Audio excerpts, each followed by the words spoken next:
রহমানির রহিম। আমরা এখানে বসছি হলো আজকে আমরা গত কয়েকদিন আগে আমাদের ওই রমাকান্তের একজন ছেলে এবং আমাদের পূর্ব স্ত্রীর একটা মেয়ে, আমাদের আমরা এই বিচারটা আমরা আজকে এখানে বসছিলাম।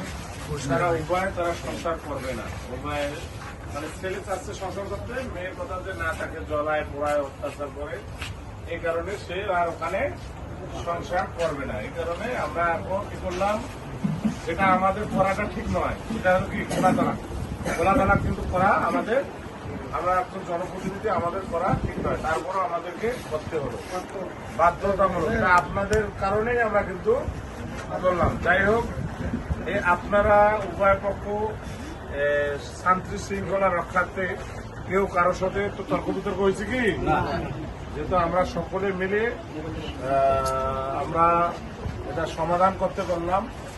আপনার ছেলেও চাই, আমরা দুনিয়ায় মনে করেন পাশে থাকলে ছেলেরও বিয়ে হবে, মেয়েরও বিয়ে হবে, হবে কিনা, তাতে উভয়ে ভালোভাবে এর পরবর্তী জীবনে তারা যেন ভালো কিছু করতে পারে, সেই জন্য আমরা সকলে দোয়া করতে হবে। তাছাড়া আমাদের কিছু করার আছে, আমরা ওনাদের সঙ্গে কোনো মন খারাপ নাই, কোনো কিছু নাই, যেন আমরা সকলে ওদেরকে দোয়া করবো যেন ওরা পরবর্তী জীবনে সুখী হতে পারে। ঠিক আছে, আপনারা যে দুই পক্ষ আছেন, আপনার সন্তুষ্ট না অসন্তুষ্ট? কোন পক্ষ রমাকান্ত এলাকায় অসন্তুষ্ট? তোমরা স্ত্রী এলাকার কোনো অসন্তুষ্ট? সবাই সন্তুষ্ট তো? আচ্ছা, তোমরা যদি সন্তুষ্ট হন আমরা সবাইকে ধন্যবাদ। ঠিক আছে।